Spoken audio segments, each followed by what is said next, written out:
And honestly, nakakagulat yung statement ng isang member of a disbanded girl group regarding the statement of their agency about their disbandment and yung reason ng kanilang disbandment before their upcoming comeback sometime this year. So before I start this video, don't forget to click like, subscribe to my channel, and share the video. And disclaimer, this video contains the discussion of sexual harassment. So maghanda kayo. And trust me, this is going to be a real shocker. So, ang pag-uusapan ko ngayon is yung disbandment of the girl group Yellow B. So, kung hindi kayo familiar of Yellow B, they debuted noong 2017 and their last comeback was more than a year ago, particularly noong last year of June. And however, dahil sa conflict between the members and the agency had no choice but to disband the girl group even before umarangkada na yung comeback promotions of the group for their third upcoming digital album.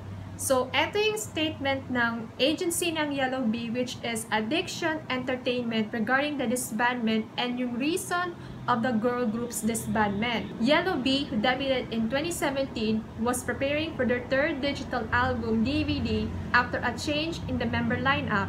We had planned to continue Yellow B's activities, but due to promiscuous behavior in member B's private life, the agency and the members were unable to come to an agreement. Based on this, the agency made the internal decision to disband the group.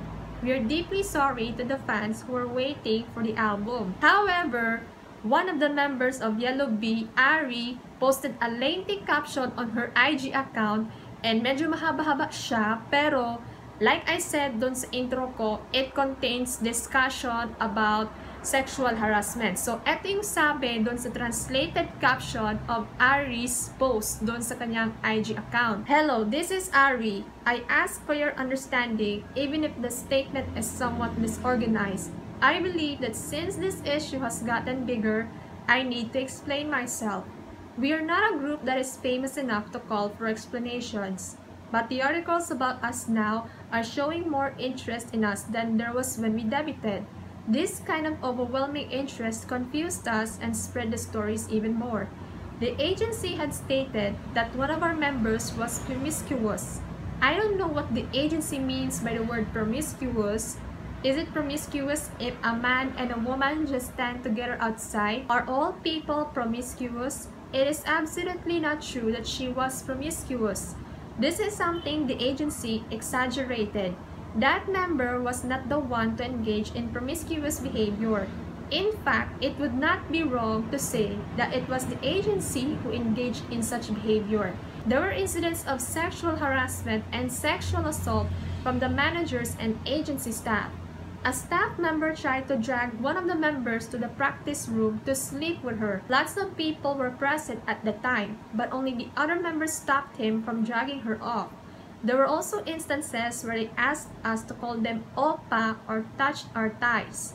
A former manager said unbelievable things like, "I'll give you a baby, so let's go to a motel," and "Daddy's seeking you out because he knows you." There were also several incidents in which they would call us at dawn and ask us to serve alcohol to people whom they said were investors. We kept quiet and kept going because we wanted to be singers. These incidents were really shocking at the time, and even now they remain traumatic memories.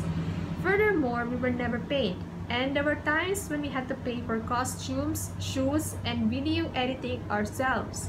We had to go to a Japanese event once, and the CEO had to leave for the airport at 5 a.m.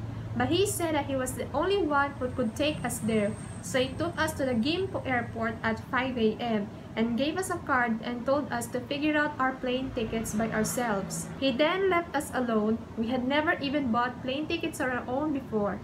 Only the leader, Ryuhi, had a phone, so we had to contact various people in order to figure out how to get tickets. We had to get cheap tickets, so it took a long time. The takeoff time was 1 p.m., so we sat at Gimpo Airport for 8 hours. The tickets were for Incheon Airport, so we took all our clothes, album posters, and personal items to the Incheon Airport by ourselves and boarded the plane. When we were in Japan, the 5 of us had to work alone without a single staff member. The people there knew learning that our CEO had returned to Korea by himself. This is not promiscuous behavior, but we were not treated properly. This inappropriate treatment is why we said we would quit the group, not because of a member's promiscuous behavior. Everything I have written until now are only a few examples of the kind of treatment we received.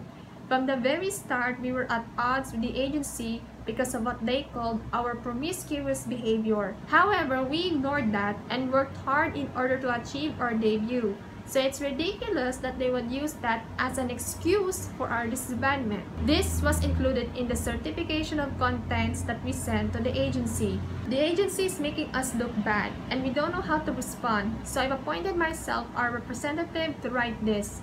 Thank you for reading this long post. So, grabe talaga yung revelation ni Ari doon sa kanyang IG post just because their agency and the former staff members harassed and assaulted the members of Yellow Bee and they were not treated properly. And it's disgusting to think that the agency itself did not protect the girls and instead they're taking advantage of the girls habang nag-promote yung grupo from their debut hanggang their last comeback. I'm really glad for Ari who have spoken up and stood up kung ano talaga yung totoo because there are some stories that has been circulating on social media that Yellow Bee look like they are the bad people here and yung agency is trying to cover it up na yung isa sa mga members of Yellow Bee has a promiscuous behavior pero hindi binanggit kung sinong member. Tapos gumagawa pa yung agency nila ng isang embarrassing excuse para mamukhang masama sa tingin ng mga madlang people on social media yung Yellow Bee. Pero buti na lang, Ari decided to speak up and tell her side of the story para hindi naman maging masama yung tingin ng mga madlang people on social media na dapat yung agency ang liable kasi sila yung may kasalanan in the first place and they should be locked up in jail for crying out loud. Why would the agency harassed and assaulted these poor girls na vulnerable sila?